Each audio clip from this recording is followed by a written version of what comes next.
Estimados estudiantes, bienvenidos a la asignatura Evaluación y Diagnóstico Psicopedagógico. En esta ocasión vamos a conversar sobre la dislexia. Quien les saluda es la magíster Charo Yause. ¿Qué es la dislexia?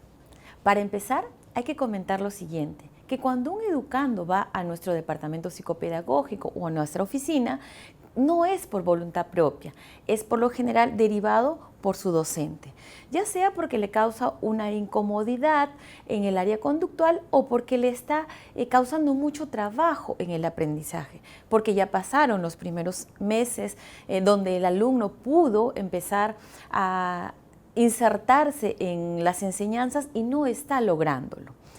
Entonces tenemos a un niño, porque estamos hablando de la dislexia, se detecta en el primer o segundo año de nuestra educación con mucho más frecuencia, aunque ya tiene antecedentes en el área cuando estamos hablando ya de la educación inicial, pero generalmente se detectan en esta etapa.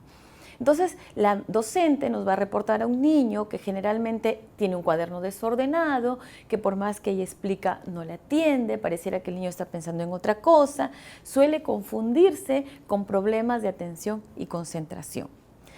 Entonces, ¿qué es la dislexia? La dislexia es una dificultad significativa y persistente. O sea, no es que una semana el niño no podía y a la siguiente ya. No, porque estamos hablando de un trastorno neurológico. Entonces, afecta las habilidades lingüísticas asociadas a la lectura y a la escritura, especialmente a la discriminación fonológica. Entonces, estamos viendo que este niño no escucha bien, por lo tanto, él escribe de otra forma. Su memoria a corto plazo está afectada. La decodificación, la secuencia fonológica y la percepción de los rasgos de las letras, o sea, de los símbolos, está alterada. Por lo tanto, acá también, si nosotros tenemos a un niño disléxico, por lo general también va a estar afectada su capacidad numérica. ¿Por qué? Porque las letras son símbolos. Nosotros tenemos una A que él la puede ver invertida, una B que él la puede ver volteada, como un espejo. Entonces también un 3, un 5, él también lo puede ver de esa forma, invertida en espejo, de arriba hacia abajo, etc. ¿Qué no es dislexia? No es una discapacidad intelectual. Esto quiere decir que nuestro niño tiene un CI normal, y cuando hablamos de CI normal estamos hablando de 90 a 110. Si tiene menos, entonces ya sería una discapacidad intelectual y el retraso de su aprendizaje estaría dado por su retraso, o sea, por su bajo nivel cognitivo y no porque tenga una dislexia. No es una discapacidad sensorial. Esto quiere decir que nuestro niño tiene toda su capacidad de percepción intacta. Él puede escuchar bien, él puede ver bien, él puede tener todos sus sentidos de percepción idóneos, adecuados. Por eso cuando nosotros hagamos la evaluación tenemos que discriminar bien si tiene su capacidad auditiva intacta, y no solamente la auditiva, sino todos sus sentidos, si los está utilizando de forma adecuada, si están desarrollados en forma adecuada. No es una falta de motivación. O sea, si su niño no aprende porque hay problemas en el hogar, porque no le llama la atención el colegio, no es dislexia. Tampoco es un problema de inmadurez. ¿A qué nos referimos con inmadurez? Nos estamos refiriendo a la madurez motora. De repente ese niño no fue estimulado en forma adecuada. De repente no fue al colegio, a la educación inicial, sino de frente fue a primaria. Eso suele darse en algunos casos y por lo tanto no fue estimulado en algunas áreas. De repente todavía no maneja bien la coordinación motora fina, o sea, la pinza fina. Por eso es que no puede escribir unos trazos adecuados. No es una consecuencia de un problema emocional. Si usted tiene un niño que los padres se acaban de divorciar y no está aprendiendo, no está escribiendo bien, está desordenado, no podemos decir que es disléxico, sino tendremos que abordar por otro lado. Entonces, para que yo diga que este niño es disléxico, repetimos una vez más, tiene que ser un niño con un CI normal.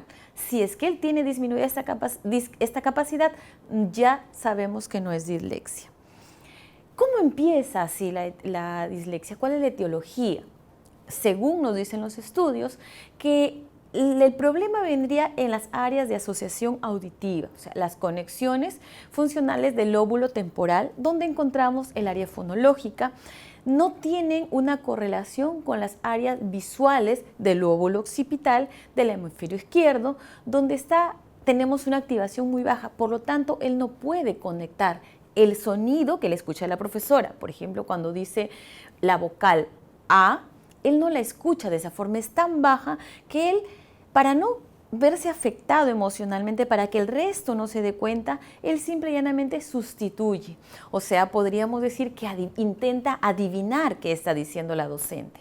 Por ese motivo es que la profesora va a encontrar palabras incompletas, va a encontrar letras que han sido sustituidas por otras. Este niño deja a mitad una palabra cuando ya no logra captar o no logra adivinar. O de pronto él intenta rellenar el texto. La profesora está dictando un texto, él escribe una parte y con su conocimiento, sus vivencias previas, él llena. Por ejemplo, la profesora dice, las familias son, y él tiene una familia que es divertida, no escuchó más, pero él complementa, porque tiene la experiencia, las familias son divertidas. Cuando la profesora revisa el cuaderno, dice, yo no dije las familias son divertidas, ¿en qué momento dicté esto? Entonces, y va a revisar que constantemente este niño va completando las frases con lo que él cree conveniente. ¿Cómo yo llego a este diagnóstico de dislexia? Por allí, con lo que ya les comentaba, a nosotros nos comienza a llamar la atención, ¿por qué este niño hace esto? Pero ya comienzo a ver que la capacidad de lectura es muy poco frecuente. Entonces, cuando él lee, se demora muchísimo, es como que estuviera contemplando mucho tiempo las letras para poder emitir una palabra.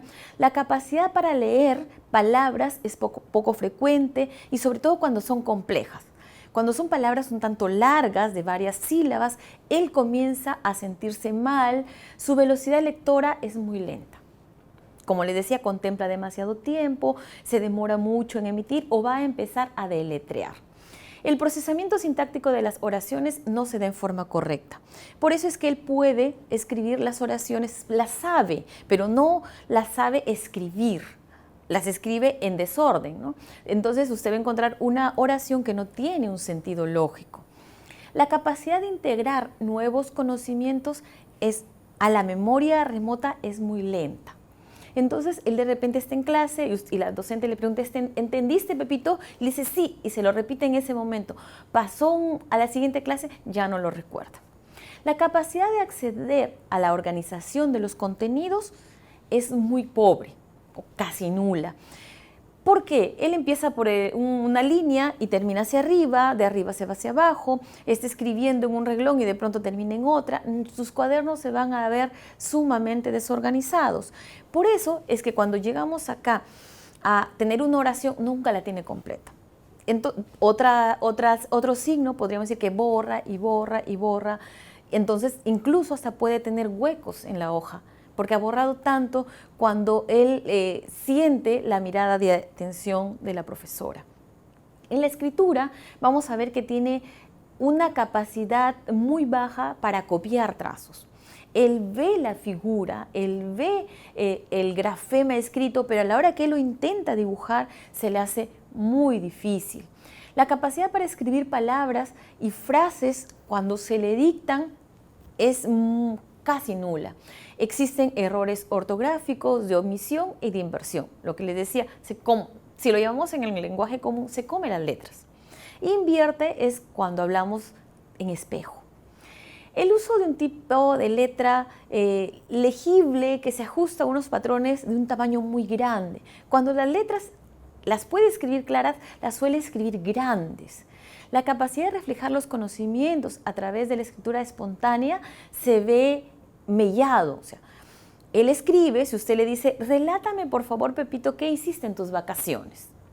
Él va a poner todo de su parte, pero es una escritura muy estereotipada, muy marcada, muy corta, oraciones demasiado cortantes, no tiene fluidez su escritura. Cuando nosotros estamos hablando, para recalcar una vez más acá de estos niños, hay que tener mucho cuidado porque no todos los niños que tienen problemas de escritura son disléxicos.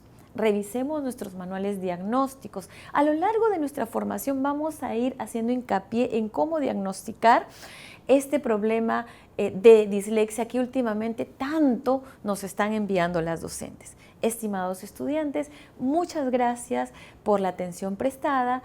Hagan las preguntas que ustedes crean convenientes a través del foro. Muchas gracias.